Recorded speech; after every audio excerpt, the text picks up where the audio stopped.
Hello everyone, welcome back to another episode of Biology. This is going to be a regular series on the channel. After every key race, I will do a debrief like this.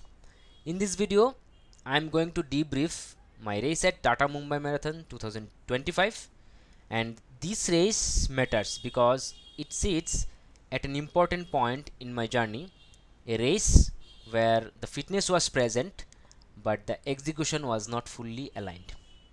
Using facts, data, and statistics, I will break down what has actually happened on the race day, what worked, what did not, and where the race slipped away. After this, I will move to Tata Mumbai Marathon 2026 and then continue forward from there. These videos are going to be data driven and stats heavy, so it is best to watch them when you have some time, space, and a calm mind. So let's start decoding the run. Before getting into the stats, my expectation from TMM 2025 was a sub 330, but I finished it by 349. Actually, there was 400-meter extra, so it is around 346 for a full marathon. So the story starts at TSK 25 2024, where I finished very strong. You can see 1 hour 57 minutes 9 seconds for 25 kilometers, and I maintained the run pretty well till the end.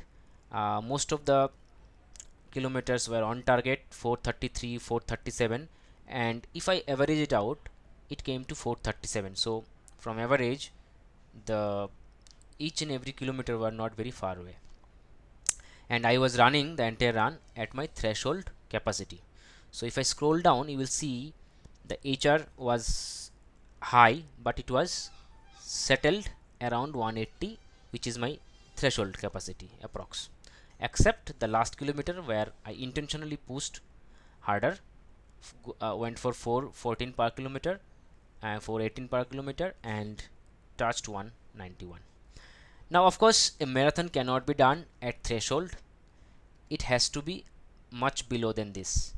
But also, I had a lot of space in terms of space, because to do a 330, I needed to hit around 5 minutes per kilometer if it is exactly 42.195, but TMM has 400-meter extra, so I needed to do around 455 ish for the full marathon. So I was very confident and I was expecting that I could do 330. Now let us understand what is the recommended heart rate range for a controlled but yet full effort full marathon. I oversimplified it just for understanding into 4 segments. First 10 kilometers as control, then 15 kilometers settle, then 25 to 35 next 10 kilometers for holding the race, and then finishing the race strong.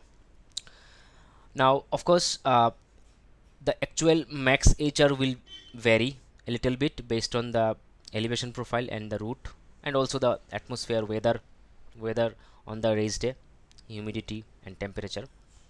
But overall, this could give me high level reference what it should be and where it was during the race.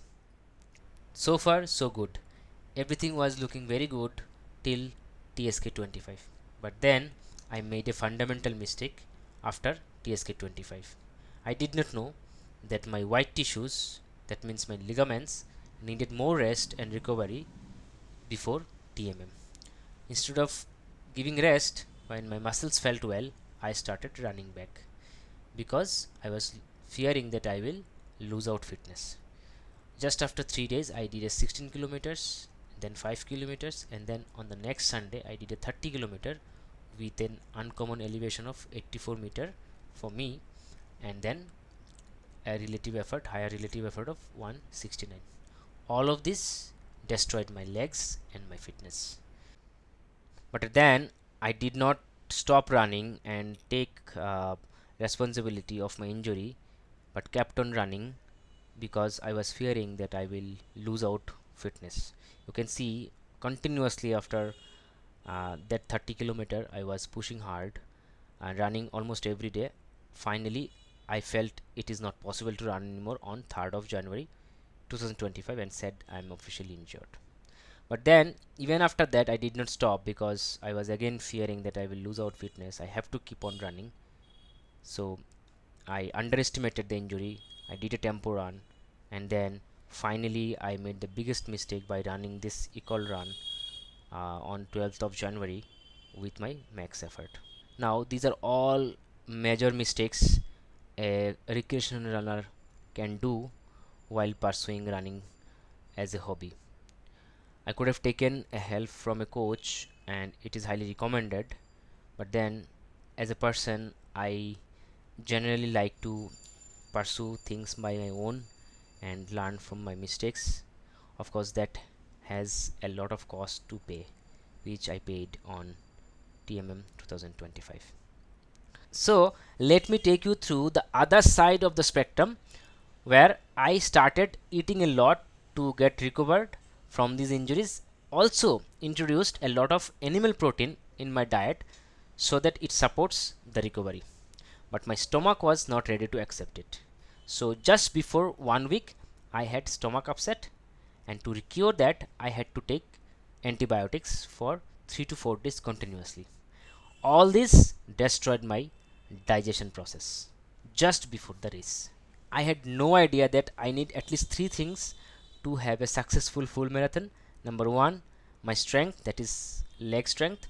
Number two, my heart strength, aerobic fitness. And number three, my stomach strength to digest food after 28 kilometers at very high HR. But then on the race day, I decided to give my best effort and see what happens. And as you can see, I finished the run by 3 hours 49 minutes 22 seconds with 400-meter extra, so it will come down to 346 ish for a full marathon. Now from the chart everything looks really good till kilometer 27, and in terms of the pace I am saying, but if you look at the HR, the mistakes were very prominent. I ignored the HR caps. If you remember, the max HR 158, 164, 68, and then 180ish. There were elevation, that's fine. Some HR will go up sometimes and sometimes it will go down. But overall you can see I was pushing higher side of zone 3 and lower side of zone 4, that is threshold. It was a big mistake, and this is a classical example of people who will bonk at 28 to 32 kilometers because I was using the stored energy from my body and was not storing anything during the run. Whatever glycogen and energy was stored in my liver, in general, these are being utilized till kilometer 28. And because I had stomach upset, I could not digest anything during the race, though I was taking gels and electrolytes and salts, but nothing was getting absorbed in my body because of my stomach upset plus very high HR. So at the kilometer 27, I started having cramps on my left and right cuffs. Both the cuffs shown me that they cannot work anymore. And then you see my pace went down and down, and I started hitting 7 minutes per kilometer at 36 the pedal road, and then I picked up a little bit, but of course I finished very slow 6:30 to 6:30, and overall my average went down to 521 520 plus from 450 447.50s. So to summarize all the mistakes, there are basically 8 mistakes that I have done. Not enough recovery after TSK, ignoring injury signs and training through it, overeating to compensate, gaining weight because of this, and stomach upset, travel fatigue. 2 nights I could not sleep, and during the run started very fast, broke the HR caps very early, and chased pace, not control. Ultimately, I lost time through execution but not fitness. So this is how I finished TMM 2025. In the next video, I am going to cover how I rectified all these 8 mistakes one by one and reduced my time by 12 minutes in TMM 2026. I am yet to break 3:30 because I made new mistakes. So that's all for today, friends. I will see you in the next episode of Virology. Until then, take care.